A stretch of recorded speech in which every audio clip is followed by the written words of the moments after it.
Let's start revision of frog. Kingdom Animalia, phylum Chordata, class Amphibia. Most common Indian frog Rana tigrina. Amphibia आपके cold blooded है तो frog भी आपके cold blooded होंगे। Cold blooded को हम लोग पॉइक्लोथम्स भी बोलते हैं। होम्योथम्स मतलब वार्म ब्लडेड होता है, जो कि होते हैं बर्ड और मैमल।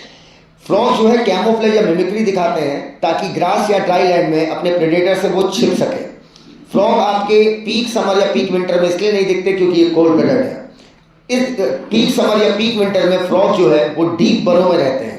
समर स्लीप को एस्टिवेशन बोलते हैं, विंटर स्लीप को हिबरनेशन बोलते हैं। स्मूथ और स्लिपरी त्वचा होने की वजह से, क्योंकि इनमें म्यूकस मौजूद होता है, इनकी बॉडी हमेशा मॉइस्ट स्टेट में होती है। मॉइस्ट स्टेट में होनी भी चाहिए क्योंकि स्किन के माध्यम से ही ये आपका रिस्पायरेशन करते हैं।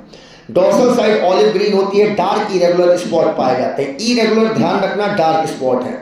Ventral side uniform pale yellow colour की होती है। फ्रॉग कभी पानी नहीं पीता क्योंकि ये फ्रॉग अपनी स्किन से ही डायरेक्ट पानी एब्जॉर्ब करता है। एम्फीबिया की तरह इनकी भी बॉडी हेड और ट्रंक में डिविजिबल है। इनमें आपकी टेल नहीं पाई जाएगी और नेक नहीं पाई जाएगी। माउथ के ऊपर पेयर ऑफ नॉस्ट्रिल पाए जाएंगे। आई इनकी बल्ब होती है। इसके साथ साथ पानी से बचने के लिए आंखों के ऊपर एक निक्टिटेटिंग मेम्ब्रेन पाई जाती है। आंखों के दोनों तरफ आपके टिम्पैनम ही ईयर को रिप्रेजेंट करते हैं क्योंकि एक्सटर्नल ईयर एब्सेंट होता है। फोर लिम्ब और हाइंड लिम्ब इनमें स्विमिंग में, वॉकिंग में, लीपिंग में, बरोइंग में मदद करते हैं। फोर लिम्ब में 4 डिजिट होगी, हाइंड लिम्ब में 5 डिजिट होगी। और हाइंड लिम्ब जो होते हैं वो साइज में लार्जर होंगे और मस्कुलर होंगे।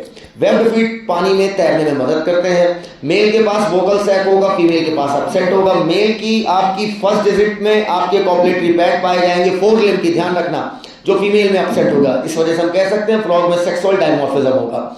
रिस्पायरेटरी सिस्टम की बात करें तो आपका पानी में आपका एस्टिवेशन के दौरान, हिबरनेशन के दौरान ये क्यूटेनियस अर्थात स्किन के थ्रू रिस्पायरेशन करते हैं। वहीं पर जमीन में आपका ये जो है वो आपका बक्कोफेरेंजियल लाइनिंग के माध्यम से, मॉइस्ट स्किन के माध्यम से, लंग्स के माध्यम से रिस्पायरेशन करेंगे।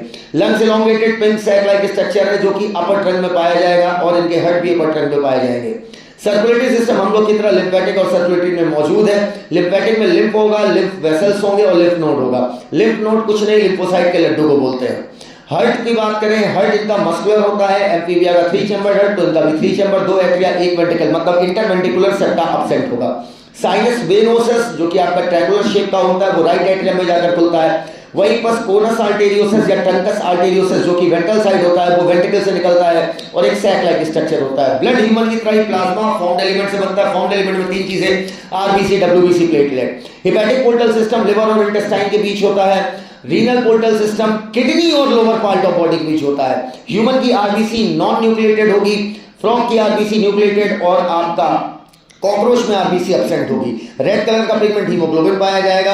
लिम्फ में no RBC, more WBC, just like human. Digestive system चाहे कॉकरोच का हो, चाहे फ्रॉग का हो, चाहे ह्यूमन का हो, इनमें होगा आपका एलिमेंट्री कैनाल और उससे जुड़ी हुई ग्लैंड। माउथ के बाद बक्कल कैविटी में बाइलोब टंग होगी। उसके बाद आपका फेरिंक्स, फिर ओसोफेगस, फिर स्टमक आ जाएगा। स्टमक के पास इंटेस्टाइन आ जाएगी जो कि आपकी डिवाइडेड होती है jejunum, ilium, rectum, cloacal aperture में।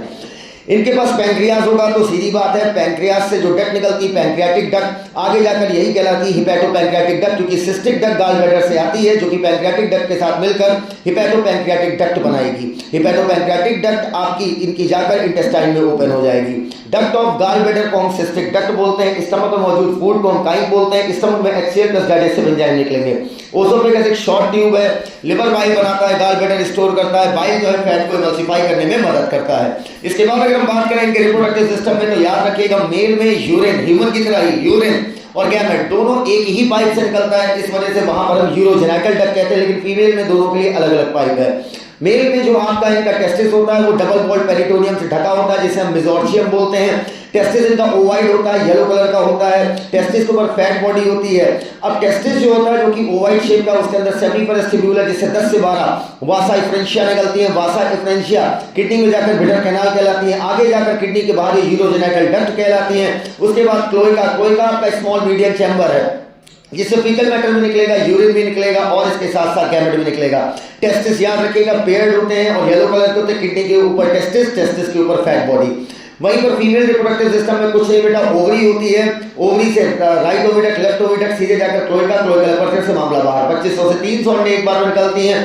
फर्टिलाइजेशन एक्सटर्नल होता है, डेवलपमेंट इनडायरेक्ट है क्योंकि टैडपोल लार्वा होता है। एंडोक्राइन सिस्टम बिल्कुल सेम ह्यूमन जैसा। नर्वस सिस्टम इनका 3 पार्ट में divided, CNS, ANS, PNS. CNS में आपका ब्रेन स्पाइनल कॉर्ड आएगा, ब्रेन में आपका fore brain, mid brain, hind brain. Fore brain में ऑल्फैक्टरी लोब, याद रखना, मिड ब्रेन में ऑप्टिक लोब। फोर ब्रेन में ऑल्फैक्टरी लोब के साथ साथ पेयर्ड सेरेब्रल हेमिस्फीयर होगा और आपका मिड ब्रेन में जो है आपका ऑप्टिक लोब होगा। ध्यान रखिए, रिपीट कर रहा हूं, फोर ब्रेन में आपका ऑल्फैक्टरी लोब होगा, फोर ब्रेन में ऑल्फैक्टरी लोब होगा और आपका मिड ब्रेन में आपका ऑप्टिक लोब होगा। तो fore brain include olfactory lobe, paired cerebral hemisphere और अनपेयर्ड डायइंसिप्लॉन, अनपेयर्ड डायइंसिप्लॉन। वहीं मिड ब्रेन में सिर्फ ऑप्टिक लोब। हाइंड ब्रेन में सेरिबेलम और मेडला होगा।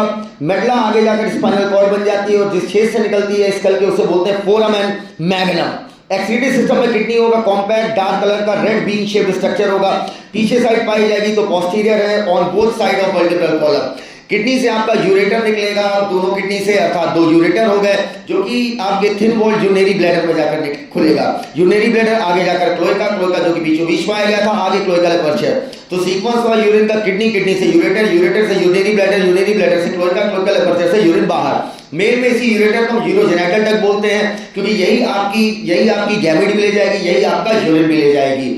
अब इसके बाद अगर हम आगे बात करें तो फ्रॉग जो है वो ह्यूमन के लिए बेनिफिशियल है क्योंकि इंसेक्ट को खाता है, हमारी क्रॉप को बचाता है और इकोलॉजिकल बैलेंस बनाता है। इकोलॉजिकल बैलेंस की बात करें तो फ्रॉग आपके इंसेक्ट खाते हैं, अगर वो प्लांट खाने वाले इंसेक्ट को खाएगा तो 3rd ट्रॉपिक लेवल पे जाएगा, अगर इंसेक्ट खाने वाले इंसेक्ट को खाएगा तो 4th ट्रॉपिक लेवल पे जाएगा। इस तरीके से फ्रॉग का रिवीजन खत्म हुआ। थैंक यू, धन्यवाद।